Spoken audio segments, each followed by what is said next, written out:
시간 다 같이 말씀을 보시겠습니다. 고린도전서 15장 1절에서 11절 말씀을 합독하시겠습니다. 고린도전서 15장 1절에서 11절 말씀입니다.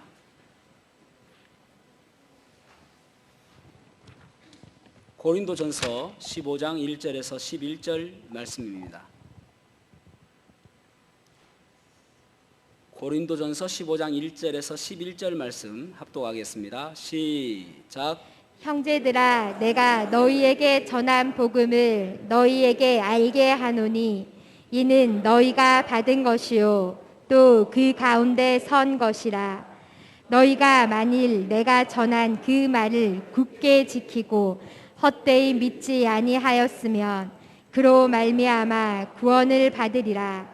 내가 받은 것을 먼저 너희에게 전하노니 이는 성경대로 그리스도께서 우리 죄를 위하여 죽으시고 장사 지낸 바 되셨다가 성경대로 사흘 만에 다시 살아나사 게바에게 보이시고 후에 12 제자에게와 그 후에 500여 형제에게 일시에 보이셨나니 그 중에 지금까지 대다수는 살아있고 어떤 사람은 잠들었으며 그 후에 야고보에게 보이셨으며 그 후에 모든 사도에게와 맨 나중에 만삭되지 못하여 난 자 같은 내게도 보이셨느니라.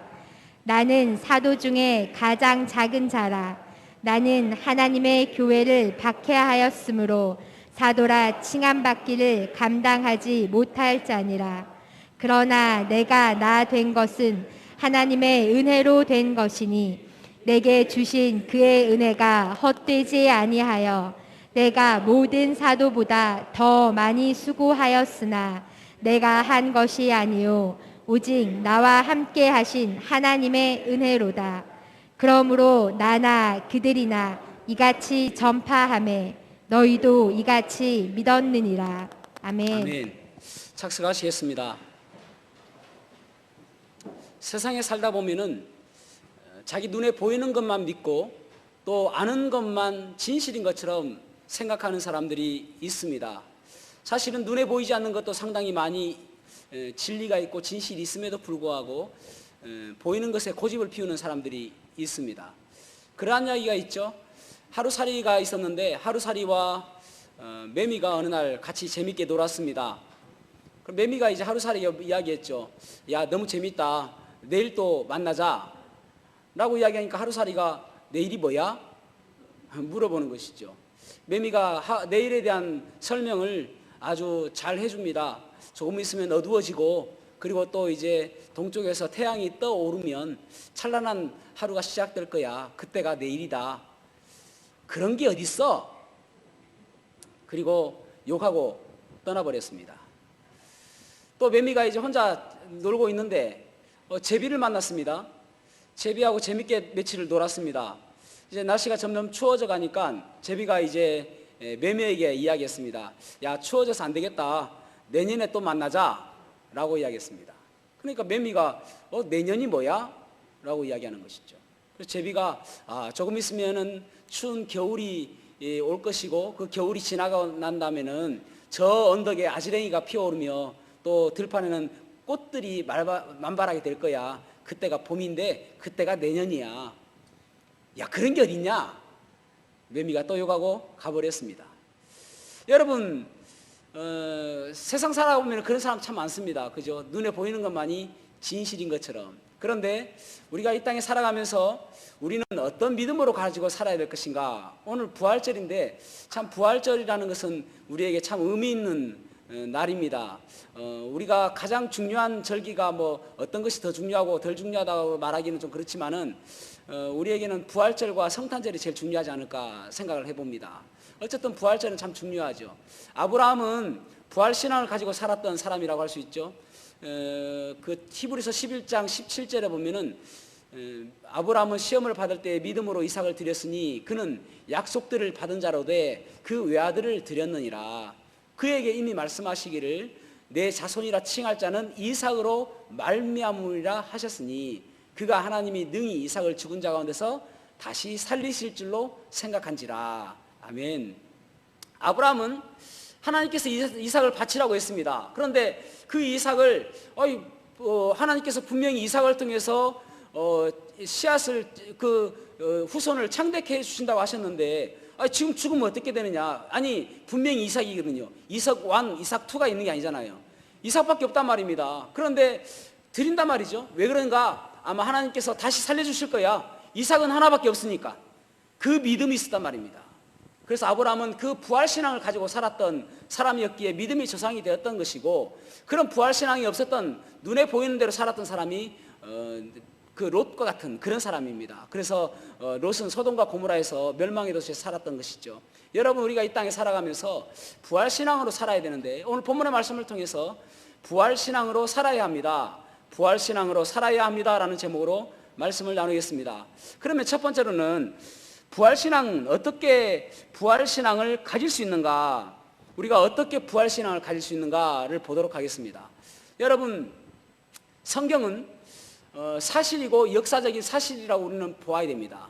많은 사람들이 성경을 바라보면서 성경은 그냥 믿음으로 믿는 것이지, 믿음만 좋으면 되는 것이 라고 생각하는 사람들이 많습니다. 그리고 실제로 교회를 다니면서도 이 부활에 대해서 안 믿는 사람들도 상당히 많습니다. 여러분들은 좀 의아스럽게 생각하죠? 아니 교회를 다니는데 왜 안 믿어? 있어요. 그런데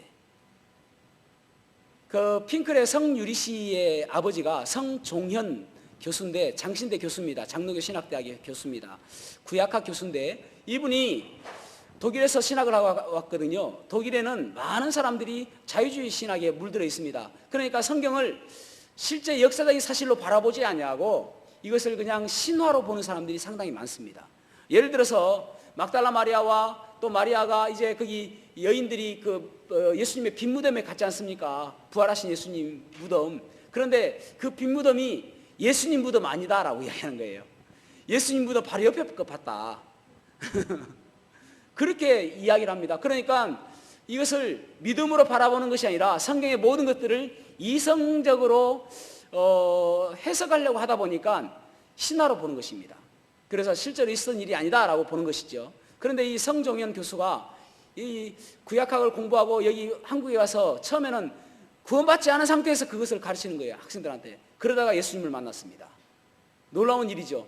그러다가 예수님을 만나고 나서 이제는 그 학생들에게 가르칠 때에 자기의 간증을 너무나 자주 이야기한대요. 내가 어떻게 예수님을 만났는지, 예수님께서 나의 죄를 위해서 돌아가신 그 사실을 너무나도 감사해서 날마다 이야기한다는 것입니다. 여러분, 마찬가지로 우리는 교회를 다니고 있지만은 성경을 바라보면서 그냥 믿는다라고 하는 것이 아니라 이 성경에 기록된 것이 모두 역사적인 사실이다라는 사실을 믿어야 됩니다. 부활도 마찬가지고 또 애굽의 출애굽 사건도 마찬가지고 그리고 동정녀 탄생도 마찬가지고 모든 것들을 역사적인 사실로 믿어야 되는 것입니다.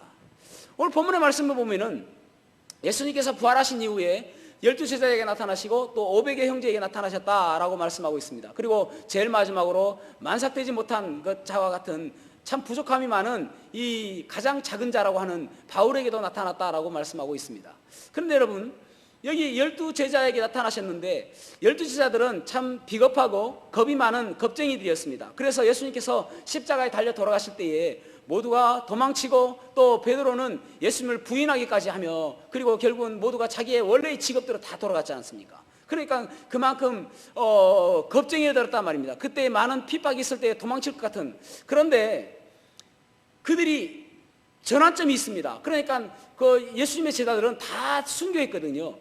아니 여러분, 만약에 예수님께서 부활하신 것이 사실인 것을 믿지 않았다면은, 그저 가상으로 이야기했다면은, 모의했다면은, 그러면 여러분 자기 목숨 걸 수 있겠습니까? 여기 제자들이 다 순교했는데, 그런데 수많은 사람들이 순교했단 말이죠. 그러면은 그 사람들이 다 목숨을 걸었는데 그 목숨을 걸 만한 그 가치가 있냐 말입니다. 그냥 모의했는데 사실이 아니라면은. 그런데 그 겁쟁이에서 그들의 목숨을 걸 정도의 그 전환점이 되었던 한 이벤트가 있었단 말입니다. 사건이 있었단 말입니다. 그것이 부활인 거예요. 부활을 경험하고 예수님의 부활을 직접 경험한 이 제자들이, 아, 예수님은 진짜 하나님의 아들이시구나, 이 땅에 오신 동정녀 마리아에게서 탄생하신 하나님의 아들이구나, 우리의 죄를 위해서 십자가에 달려 돌아가신 분이시구나, 그 사실을 믿게 되었단 말입니다. 그전에는 3년 동안 계속 예수님께서 데리고 다니시며 그들에게 아무리 이야기해도 그들은 믿지 않았던 거예요. 사실을 그냥 그런가 보다 했는데 예수님이 십자가에 달려 돌아가신 걸 보고 그들은 겁을 내고 도망갔단 말입니다. 여러분, 사도행전을 보십시오. 그들은 잡혔다가 풀려났을 때에 다시는 예수의 복음을 전하지 마라 라고 이야기했는데 그들은 기뻐하며 또 전하는 것을 보게 되어집니다. 그들의 그 복음은 반드시 있는 것이 무엇이냐면 부활이에요. 그들은 부활을 경험했기 때문에. 그것이 아니고서는 이것을 설명할 수가 없는 것입니다. 베드로는 네로 황제 치하에 노마에서 박해가 심하니까 이제 많은 형제 자매들이 베드로 사도님 여기 있지 마시고 좀 잠시 피하는 게 나을 것 같습니다 해서 로마를 피해서 나옵니다. 나오다가 전승에 의하면은, 그런데 나오다 보니까 예수님을 만나게 된 거예요. 예수님이 투벅투벅 로마로 가는 거예요. 그래서 베드로가 예수님에게 물어보는 이야기가 코바디스 도미네, 주님 어디로 가십니까? 라고 묻는 거예요. 그러니까 주님이 말씀하시기를 네가 박해받아서 도망가니까 내가 다시 십자가 지려고 로마로 들어간다. 그 이야기를 듣고 베드로가 회개하고 다시 로마로 가서 복음 증거하다가 그러다가 순교했다고 하지 않습니까? 그런데 순교하는 것도 예수님께서 바로 십자가에 달려 돌아가셨으니까 내가 어떻게 예수님과 똑같은 방법으로 십자가에 달려 죽겠느냐, 나는 거꾸로 매달아라 해서 거꾸로 십자가에 매달려 죽은 사람이 베드로라고 전해오고 있습니다.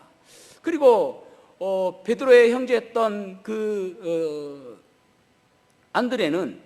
안드레도 소아시아 지역에서 선교하다가 전도하다가 이제 순교하였고, 야고보는 그 사도행전 12장에 보면은 헤롯 아그리파 1세에 의해서 또 사도들 가운데 가장 첫 번째 순교하게 되어지죠. 그래서 순교하게 되어집니다. 빌립은 북아시아에서 십자가 처형을 받게 되어지고, 바돌로메는 아르메니아에서 순교하게 되어지고, 도마는 인도에 가서 복음을 증거하다가 순교하게 되어지고, 마태는 AD 60년경에 에티오피아에서 순교하게 되어지고, 또 야고보는 성전 꼭대기에서 밀어뜨림 당해서 순교하게 되어지고, 그리고 유다는 바사에서 순교하게 되어지고, 시몬은 영국에서 순교하게 되어지고, 그리고 가룟 유다와 그 다음에 사도 요한, 이 두 사람은 가룟 유다는 스스로 죽었고 사도 요한은 결국은 순교하지 않았습니다. 그러니까 그 두 사람 외에는 모두가 다 순교하게 되어졌습니다. 여러분, 이것이 어떻게 가능합니까? 자기의 목숨을 걸었단 말입니다. 그것은 바로 예수님의 부활을 만났기 때문에 그렇습니다. 부활하신 주님을 만났기 때문에 그렇습니다. 그래서 이 부활하신 주님을 우리가 역사적인 사실로 믿어야 되는 것입니다. 오늘날에도 많은 사람들이 부활하신 주님을 경험하고 또 부활하신 주님을 만남으로 인해서 그들의 인생이 바뀌어지는 것을 보게 되어집니다. 옥스퍼드 대학의 역사학 교수였던 토마스 아놀드라는 사람은, 나는 여러 해 동안 과거의 역사를 연구하고 또 그 사실을 조사하는 과정 속에서 그 어떤 것보다도 확실하고 진짜임을 고증하는 그것이 바로 예수 그리스도의 부활이다라고 이야기했습니다. 그 사람이 믿지 않는 사람이었는데 이 역사적으로 고증을 해보니까 예수 그리스도의 그 부활만큼 사실적인 것이 없더라라는 것입니다. 하버드 대학을 유명한 법대로 만든 교수가 누구냐면은 사이먼 그린리프라는 사람이거든요. 사이먼 그린리프. 이 사람이 법대 교수인데 법적으로 보통 이제 재판을 할 때 증거를 제시하지 않습니까? 그 방식으로 한번 예수 그리스도를 증거해 봐야 되겠다라고 하다 보니까 법적으로 그 어떤 것보다도 확실한 방법이 바로 예수 그리스도의 부활이다라고 이야기했습니다. C.S. 루이스, 캠브리지 대학의 교수였죠. 이분은 우리가 잘 아는 순전한 기독교를 쓰신 분이고 또 영화로 나니아 연대기를 쓴 그런 분이 이제 C.S. 루이스인데, 이분 같은 경우는 내가 예수님을 믿는 것은 가장 수치스러운 일이다라고 이야기했습니다. 나는 절대 예수님 안 믿는다라는 것입니다. 그런데 이분이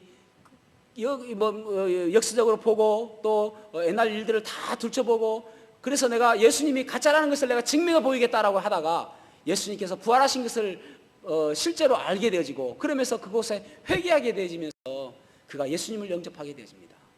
그러면서 예수님을 변증하는 변증학자로 바뀌어지게 된 것입니다. 여러분, 예수님의 부활은 그저 성경에 있는 내용이 아니라 실제로 역사적으로 존재했다는 사실을 기억하시기를 바랍니다. 그럴 때 우리가 예수님의 부활은 사실이구나, 그럴 때 우리가 예수님의 부활을 통해서 내가 그 믿음을 가져야 되겠구나, 그런 마음이 들게 되어지는 것입니다. 그렇다면은 이 부활신앙으로 산다는 것은 어떻게 살아가는 것일까? 부활신앙은 어떻게 살아가는 것일까를 한번 보도록 하겠습니다. 첫째는 부활신앙은 평안을 주신다는 것입니다. 평안을 주신다. 요한복음 20장 19절에 보면은 예수님께서 부활하신 이후에 제 아들 앞에 나타나셨습니다. 그리고 첫 번째 하신 이야기가, 첫 번째 하신 말씀이 너희에게 평안할지어다, 너희가 평안할지어다, 그렇게 말씀하십니다. 너희가 평안할지어다. 원어에 보면은 에이레네 쉬 이렇게 되어 있습니다. 쉬가 2인칭 대명사거든요. 그래서 에이레네는 히브리어로는 샬롬, 평화, 평강 이런 뜻이고, 헬라어로는 이제 에이레네 이런 뜻입니다. 그러니까 그냥 평강 이런 뜻이죠. 그래서 평화 이런 뜻이죠. 그러니까 지금도 이스라엘 사람들이 제일 좋아하는 단어가 샬롬이라는 단어라고 그러지 않습니까? 할 말 없으면 샬롬 하면 되게 좋아한대요. 국경 지키는 그런 군인들이 샬롬 하면 되게 좋아한다고 이야기 들었습니다. 샬롬. 예수님께서 제 아들에게 샬롬 하신 거예요. 평안해라 라는 것이죠. 여러분, 우리가 주님을 믿는다는 증거가 무엇인가? 우리에게 기쁨이 있다는 것입니다. 우리에게 평안이 있다는 것입니다. 현재로 우리의 삶이 역경 가운데 있고, 우리의 삶이 슬픔 가운데 있고, 우리의 삶이 고난 가운데 있다 할지라도 부활신앙을 믿는 사람의 그 마음에는 평안한 마음이 있다라는 말입니다. 기쁨이 있다라는 말입니다. 잠시 동안에는 좀 슬플 수도 있지만은 그것이 우리의 마음에 자리하지 아니하고 평안한 마음으로 다시 바꿔주는 그러한 능력이 있는 것입니다. 부활신앙을 믿는 사람은요. 왜냐하면 부활하신 주님께서 우리에게 주시는 것이 세상이 주는 평안과 다른 평안을 우리에게 주시기 때문에 그렇습니다. 시카고에 스패포드라는 사람이 있었습니다. 이분은 변호사였고 또 4명의 딸과 아내를 둔 아주 행복한 가정을 꾸리고 있는, 부와 명예를 다 가지고 있는 그런 사람이었습니다. 어느 날 자기의 4딸과 그리고 아내가 이제 영국으로 여행을 가기 위해서 대서양으로 가다가 대서양에서 암초에 부딪혀 가지고 배가 침몰하게 되었습니다. 그래서 4딸은 거기서 죽고요. 아내는 구사일생으로 이제 구조를 받아서 살아나게 되었습니다. 그런데 급기야 보통 나쁜 일들은 연이어서 온다는 말이지 않습니까? 설상가상으로 자기의 집도 시카고에 큰 대화재가 일어났을 때 다 타버렸습니다. 하루아침에, 그렇게 잘 나가던 사람이었는데 하루아침에 그런 일을 겪게 된 것입니다. 여러분, 우리가 만약에 그런 일을 당하게 되면은 우리는 어떨까요? 얼마나 원망스러울까요? 아니, 하나님을 믿는 사람인데 왜 이런 일을 우리에게 주십니까? 라고 원망하지 않을까요? 그런데 이제 스패포드를 배에 태우고 배가 침몰한 그곳까지 가는 것입니다. 그래가지고 안내하시는 분이 이곳이 당신의 딸이 숨진 곳입니다 라고 이야기를 해줬습니다.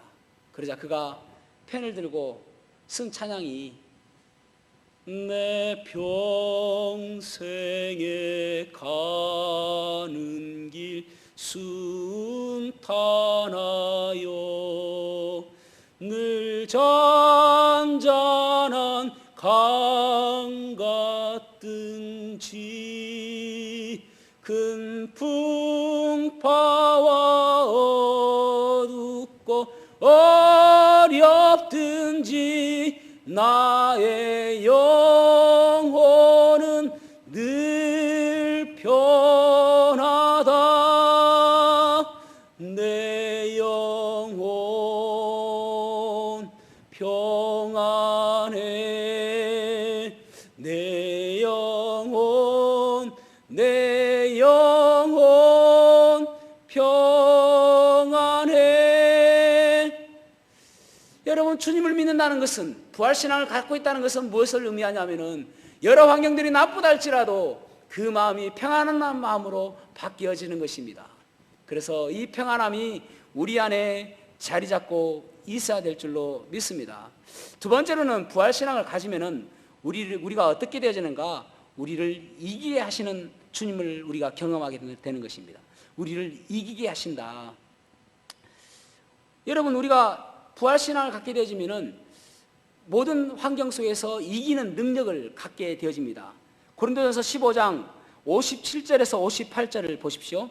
고린도전서 15장 57절에서 58절에 보면은 우리 주 예수 그리스도로 말미암아 우리에게 승리를 주시는 하나님께 감사하노니, 뭐라고요? 승리를 주시는 하나님께 감사하노니 그러므로 내 사랑하는 형제들아 견고하며 견실하며 흔들리지 말고 항상 주의 일에 더욱 힘쓰는 자들이 되라. 이는 너희 수고가 주 안에서 헛되지 않은 줄 알미리라. 아멘. 우리가 주 안에서 하는 모든 일들이 헛되지 않다. 그렇게 말씀하고 있습니다. 주님은 우리에게 승리를 주시는 분이심을 기억하시기를 바랍니다. 여러분, 우리가 가장 두려운 것이 무엇입니까? 사람은 가장 두려운 것이 죽는 거거든요. 그런데 주님께서 부활하신 분으로 인해서 죽음에 대한 두려움을 우리는 없애주신단 말이죠. 여러분, 죽음이 왜 두렵지 않습니까? 다시 사니까. 그렇죠? 영화 같은 데 보면은 이제 터미네이터인가 그거 보면은 뭐 총알 맞아도 구멍 뚫렸다가 다시 회복되어지고 그러지 않습니까? 저도 만약에 그러되면은 총 전혀 무섭지 않을 것 같습니다. 조금 따끔은 하겠죠. 총 맞으면은.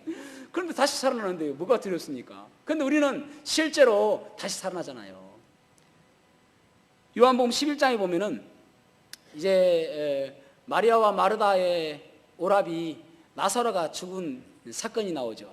그래서 예수님께서 딱 오셨을 때에 마리아가 이야기합니다. 주님께서 계셨더라면 내 오라비가 죽지 않았을 것입니다 라고 이야기합니다. 그러자 예수님께서 네 오라비 나사로는 다시 살아날 것이다 라고 이야기해요.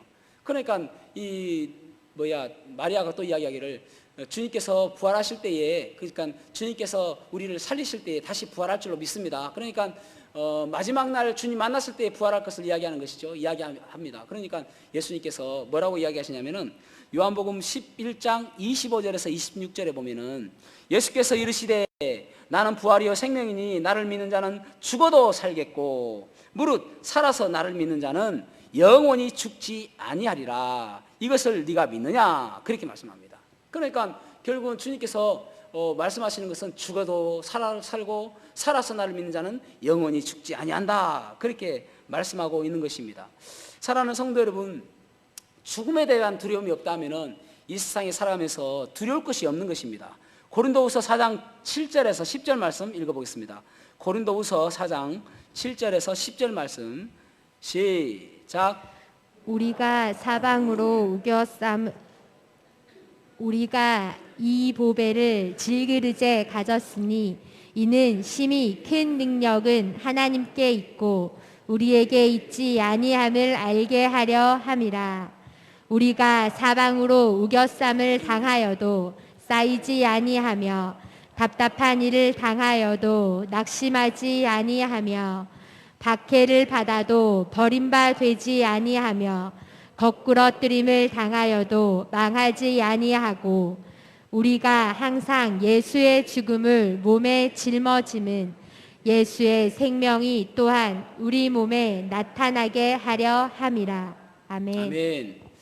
우리가 어떤 곳에 포위당한다 하더라도 끝나지 아니하고 또 거꾸러뜨림 당하고 넘어뜨림 당하고 그래도 우리는 망하지 않는다라고 말씀하고 있네요. 얼마나 감사합니까? 우리는 절대 질 수 없는, 패할 수 없는 그런 존재다라고 말씀하고 있는 것입니다. 왜냐하면 살아계신 하나님께서 함께하여 주시기 때문에 그렇습니다. 1973년도에 아프리카 우간다에서 있었던 일인데 그때만 해도 독재자 이디 아민이라는 사람이 독재를 하고 집권할 때였습니다. 그러니까 그때는 독재자니까 북한도 비슷하겠죠. 체제에 반대하는 그런 사람들을 이제 암살도 하고 그런 때입니다. 그때 케파 셈판기라는 사람이 있었는데 그 목사님입니다. 케파 셈판기라는 목사님은 그곳에 우간다에서 가장 큰 교회를 목회하시는 목사님입니다. 그날도 부활절이었습니다. 부활절 때에 부활에 대한 설교를 막 이렇게 뜨겁게 하고 7,000명 성도 앞에서 뜨겁게 설교를 하고 자기 이제 목양실로 들어가는데 5명의 괴한이 따라온 것입니다. 권총을 딱 꺼내가지고 딱 이제 죽이려고 하는 거예요. 여러분 같으면 어떻겠습니까? 야, 이 권총 앞에 서 있으면은, 그런데 이제 이 샘판기 목사님이 나에게 한 2분 정도 기도할 수 있는 시간을 좀 달라, 그렇게 이야기한 것입니다. 그러니까 그 사람들이 막 그렇게 하시라고, 2분 뒤에 죽이겠다고 이야기하고 그렇게 하라고. 이 사람들은 이제 정부의 암살 요원들이거든요. 그래서 이제 죽이겠다고 이야기하고 하라고 하니까 기도를 다 하는데, 예수님께서 십자가에서 기도하신 그 기도를 하는 것입니다. 주님, 저들의 죄를 알지 못하고 이렇게 지금 하고 있습니다. 저들의 죄를 용서해 주시고 저들을 축복하여 주시옵소서 기도하는 거예요. 아니, 그래서 그 사람들이 되게 의아스럽죠. 그 가운데서 이제 대장벌인 사람이 다 기도를 끝나니까, 눈을 딱 뜨니까 그 사람이 하는 이야기가, 목사님, 저희들이 결례를 범했습니다. 저희들 돌아가겠습니다 하고 돌아간 거예요. 왜 이런 담대함이 있죠? 죽어도 사니까. 그래서 여러분, 우리가 이 땅에 살아가면서 하나님께서 우리를 날마다 이기게 하시고 승리케 하여 주시는 그 부활신앙을 가지고 살아가시기를 축복합니다. 그리고 세 번째로는, 부활신앙은 소망을 갖게 한단 말입니다. 소망을 갖게 한다. 어떤 소망을 갖게 하느냐? 여러분, 우리는 지금의 우리의 몸은 참 몸이 조금씩 좀 약해지기도 하고 또 안 좋아지는 부분이 가끔 있기도 하고 그러지 않습니까? 우리 육신은 그렇거든요. 아무리 기도해도 영은 새로워지지만은 육신은 나이가 들면서 조금씩 머리 숱도 없어져 가고 또 몸도 하나하나 고장이 나기도 하고, 저도 오른팔이 좀 안 좋아요, 요즘에. 하여튼 그렇습니다. 그런데 여러분, 소망 있는 것은 무엇이냐면은, 주님께서 이 땅에 공중 재림하실 때에 우리는 변화된 모습으로 부활하잖아요. 그래서 데살로니가전서 4장 16절에서 17절에 보면은, 주께서 호령과 천상의 소리와 하나님의 나팔 소리로 친히 하늘로부터 강림하시리니 그리스도 안에서 죽었던 자들이 먼저 일어나고 우리 살아남은 자들도 변화가 되어 공중으로 끌어올려 공중에서 주를 영접하게 하시리니, 구름 속으로 끌어올려 공중에서 주를 영접하게 하시리니 그 이후에는 주님과 영원히 함께 있으리라고 말씀하시잖아요. 여러분, 우리는 변화된 모습으로 그날이 기다려지시는 겁니다. 그날이. 여러분, 그런 소망, 우리의 몸이 부활하는 소망, 그것이 영원한 구원의, 우리의 육이 구원받는 거잖아요. 그것이 얼마나 기대가 되어집니까? 그 소망이 있는 것입니다. 지금 몸이 좀 안 좋더라도 아이고 그때를 바라보고 살아가는 거예요. 그러면서 그 로마서 8장 19절에 보면은 피조물도 하나님의 아들들이 나타나는 것을 기대한다라고 말씀하고 있잖아요. 그 말씀은 무슨 말씀입니까? 이제 공중에서 지상에 재림할 때에 구원받은 그리스도인들과 예수님이 같이 재림하는 날, 그날을 기대하고 있다는 말입니다. 피조물들도. 왜냐하면 그 이후에 천년왕국이 있고, 천년왕국 그 이후에는 새하늘과 새 땅이 우리에게 있잖아요. 이 천국에 대한 소망, 이것이 우리에게 있는 것입니다. 그래서 이 두 소망을 우리가 부활신앙이 갖는 것은 이 두 가지 소망을 가지고 살아가는 거예요, 여러분. 지금은 좀 어려울 수도 있습니다. 그러나 이 천국의 소망만큼 큰 우리의 기쁨이 되는 것이 없잖아요. 그래서 장례 예배 때에 어떤 경우에는 이제 환송 예배라고 하잖아요. 환송 예배. 환송이라는 말은 무슨 말입니까? 기쁘게 보내는 예배. 그러니까 기쁘게 보내는 이유는 무엇입니까? 다시 만날 그런 소망이 있기 때문에 기쁘게 이사 보내드리는 것이죠. 그런 환송 예배를 드리는 거 아닙니까? 왜 그렇습니까? 우리에게 천국의 소망이 있기 때문에 그렇습니다. 그래서 우리가 이 땅에 살아가면서 이 천국의 소망과 또 우리 몸의 부활에 대한 소망, 이것이 우리가 부활신앙을 갖는 또 하나의 소망이라고 믿습니다. 이제 마지막으로는 또 어떤 부활신앙은 어떤 것인가? 우리가 의미 있는 삶을 살게 한다는 것입니다. 부활신앙은 우리가 의미 있는 삶을 살게 한다. 고린도전서 15장 21절에서 22절 말씀 읽어보겠습니다. 21절, 22절 시작. 그 후에 사망이 한 사람으로 말미암았으니 죽은 자의 부활도 한 사람으로 말미암는도다.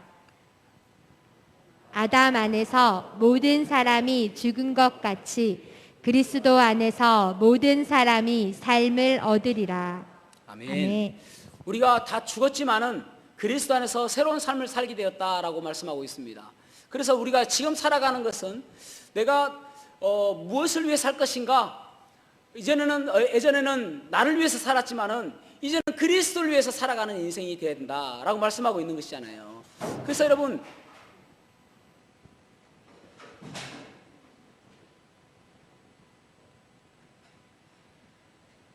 그래서 여러분 우리가 이 땅에 살아가면서 주님께서 우리에게 말씀하시기를 그 마태복음 28장 19절에서 20절 보면은 부활하신 주님께서 제자들에게 마지막으로 말씀하시는 거잖아요. 너희는 가서 모든 족속으로 제자를 삼아 아버지와 아들과 성령의 이름으로 침례를 베풀고 내가 너에게 분부한 모든 것을 가르쳐 지키게 하라. 그러니까 제자를 삼고 침례를 베풀고 그리고 가르쳐 지키게 하는 그 사람에게 어떻게 약속하시는가? 볼지어다 세상 끝날까지 내가 너희와 항상 함께 있으리라 말씀하는 거잖아요. 그러니까 결국은 우리와 항상 함께 있으실 그 주님 바라보는 거예요. 여러분 항상 함께 있으신 그 주님께서 우리에게 어떻게 베풀어 주시는가? 능력을 베풀어 주신 것입니다. 급하고 강한 바람처럼이라는 책이 있거든요.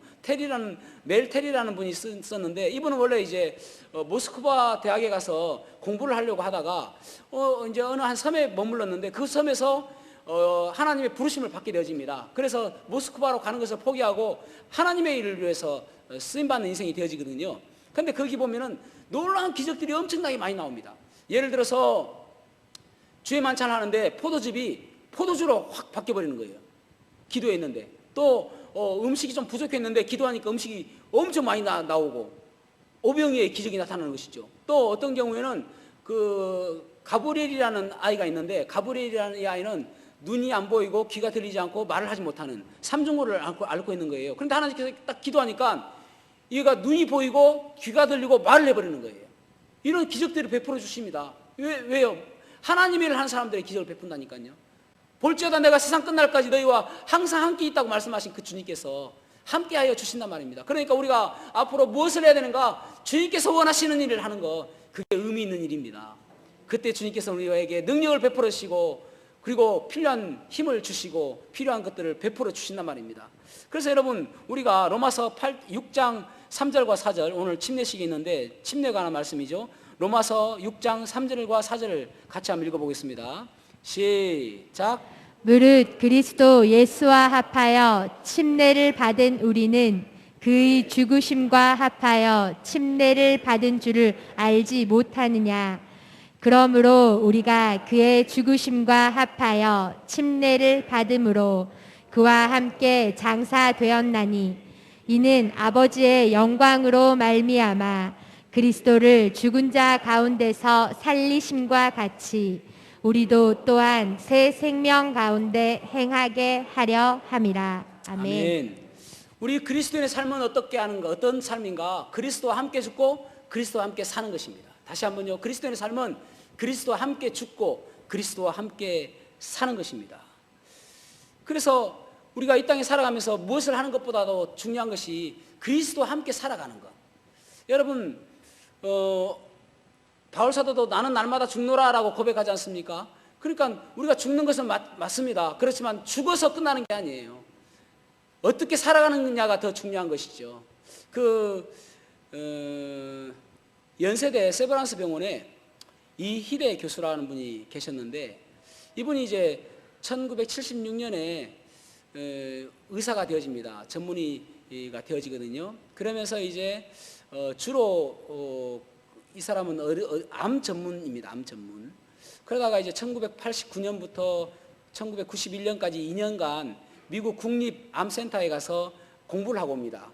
그래서 이분이 어떤 부분이냐면은 여성들 유방암 전문입니다. 그래서 이제 거기서 배워가지고 우리나라에서 최초로 하는 것들이 상당히 많습니다. 너무 열심히 이제 이런 공부를 하다 보니까 2003년도 6월에 이제 대장암 사기 진단을 받습니다. 대장암 사기. 여러분 우리가 대장암 사기가 되어지면 많이 실망하겠죠. 야, 이걸 어떻게 살아야 되나. 그리고 의사도 이야기하기를 자네는 이제 3개월에서 6개월밖에 못 살 것 같네 라고 이야기합니다. 그러니까 청천벽력 같은 이야기죠. 이때까지 그렇게 열심히 해서 이제 좀 의사로서 뭔가 하려고 하는데 3개월에서 4개월밖에 못 산다고 하니까. 근데 이분이 믿음이 있는 분이에요. 그래서 뭐라고 이야기하냐면은 참 항상 밝게 이야기합니다.